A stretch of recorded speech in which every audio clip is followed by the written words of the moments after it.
Hi Scorpio, how are you? I'm so happy you're here. We are just gonna check into, what's that? Six of Wands. Okay, so this personal victory. I'm gonna wait on those for a second, Lord, don't be mad. I need to tell them this first. Hi, we are here to see your 777 portal messages, and 777 has 3 doors, 3 frequencies, 3 opportunities to ascend, and 77, 716, and 725 that all lead back to 77. Now, Psalm 119, gematria, this Hebraic alphabet also represents our major arcana. And so our 3 eyes, the Aleph, the Zayin, and the Ain are all represented in that alphabet as the Fool, the Lovers, and the Devil card. So it's really just taking the leap of faith in which direction we are going to go. Are we going to honor our true selves, or are we going to honor the devil? So let's move forward. Let's see what these 777 portal messages are going to bring you within your ascension, Scorpio, and let's let Jehovah take the stage. He's already obviously working. We projected that 6 of Wands, which means victory. That's beautiful.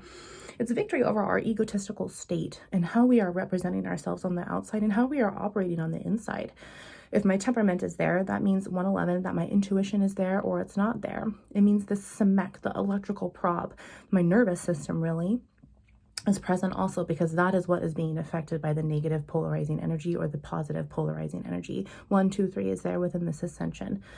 This SEMEC, electrical prob, is our nervous system, the divine feminine and divine masculine energies. And he's telling us that in that Lover's major arcana, the first Ain to the Aleph is the eye. The second one here is the Lover's card, the act to divide. So that's just dividing the sight into 2, and that's the duality there. If your eye, your Aleph, your Fool, is not operating clearly, how are you supposed to see anything else when it's just holding yourself back here in this blockage, right? So as this door continues on, as these portals move for you, within that 716, here comes that date already within that Lover's decision of how are we going to be able to ascend further. Let's see what the Lord has here. Look at this, the World and Queen of Swords. Scorpio, this is amazing. You're going to have victory in speaking the truth and ending a situation. So beautiful. And I'm burping at my tower because the party's starting, but Jehovah's like excited. He's like ready. He's like been sitting there. Gosh, she's been doing that for so long. It's going to be nice to have a change of scenery. Like, it's kind of like you continue to get tarot readings on a situation and the cards keep continuing to come out right. And you're pissed off at the tarot reader, but it's because of your own behavior. And if you would have wanted things to change, that you would have behaved better, wouldn't you? So it's this whole opportunity of having this victory over your own mindset. And you know what? I got to get the hell out of my own way. I love this so much. What's on the opposite side of the world there? It's the Aleph, the Fool, the leap of faith. And here you are ready to take it. It's so beautiful because you're not even going to let the devil's energy touch you. You're so sick and tired of surviving. You're so sick and tired of having the nerve to exist around other people who don't even take like you for what you're supposed to be worth. They don't value you. They take you for granted. They take advantage of you. And now you're just like, no, I'm cutting it off. I'm done. I'm done. I'm not worthy of that. I'm worthy of so much more. And it's when I decide that it will really happen for me. I love it. Let's see what's on the bottom here. High Priestess. Exactly. Honoring our true selves, our true feminine power, which is internal energy. It's our emotions, which isn't this here? It's how we feel in our nervous system. And when we're feeling negative, then our SEMEC, our electrical prop, is going to be negative. But if we're feeling positive, if we're strong, if we're able to hold ourselves true and consistent within the water here, Scorpio, okay? The dark and the light, the north and the south, the light and the dark, like I just said. He really wants to bring out the darkness and the light. It's like a huge, it's like for the first time you're seeing the opposite side of the coin. But both parts of the coin are shiny. So it's really difficult to see what's shining if you don't take a closer look, right? And then you see, oh, that's the tails. That's the bottom of the head, the coin. But here's the head and here's the top of it. You're able to see all directions and all duality. And when duality is present there, dear, it's this overall divine union of masculine and feminine. But if we have a negative masculine and a positive feminine, you're still going to be off balance. You have to have everything balanced in the right opportunity, and it's already here for you. I love that so much. Let's do one more. 5 of Cups there. Balancing out a broken heart. Yeah. The more that we hang on to this broken heart too, we're not understanding that the more that I hold on to it, the heavier it's becoming. And it's becoming grief. But grief, honey, is just love that has nowhere to go. So isn't it a positive polarizing energy? Because love is the best feeling ever. 444. So if I'm holding on to too much grief for another person, I'm not honoring my true self. So how can I transmute that love, that grief for myself? If I have to create a boundary with this person and no longer talk to them, or they have passed on, I'm sorry, I send my condolences. I'm no longer allowed to speak to them. But I still have to take the opportunity of how to transmute and be responsible for my own grief. Grief is just love that has nowhere to go. And so if you're cashing out this check to yourself and it comes back, ain't it going to be happy for you? Or if it comes back and it's bounced, it's only going to negatize you, negatively magnetize. Lord, you're sending too many big words at once. Too many big things at once because it's pressuring. It's, I don't know what to do. I don't know what to do. But really, you do know what to do. It's just, okay. How did I feel before this? How do I feel now? I liked how I felt before. What did I do before that I'm not doing now? Oh, I wasn't thinking about it. I wasn't feeling it. I wasn't even existing myself in it. So that's what I'm going to go back and do. And as I do that, I'm going to change that old energy. And you know what? I'm going to go treat myself. I'm going to go take myself out to that restaurant. I'm going to watch this movie that I've been wanting to watch or just haven't made time. I'm going to go buy some new clothes. You know, just treat yourself in a way that it is rewarding for you because of all of that energy and that positive intention that you set out for that person. When you set out that positive intention for that person and it comes back negative, it's because you're the one that's transmuting it negatively, not them. You are the one that's in control of it. So if you're negatively polarizing your own energy, then you are manipulating yourself in so many other opportunities that you don't even know, that you're not even capable of understanding. So when we're keeping ourselves in that straight mindset to think positively and say, you know what, I have to transmute this properly.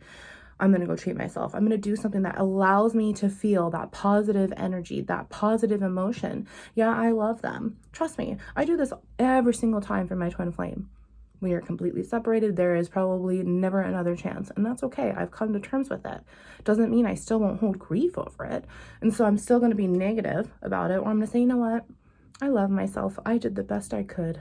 I had true intentions of love for him and he could not accept them. But I can accept them. So I'm going to accept them this way. And I'm going to feel really good about it. And I'm just going to pray for him, forgive him, and move on my way. Because it is not worth the negativity that grief can hold. Okay, it's really not.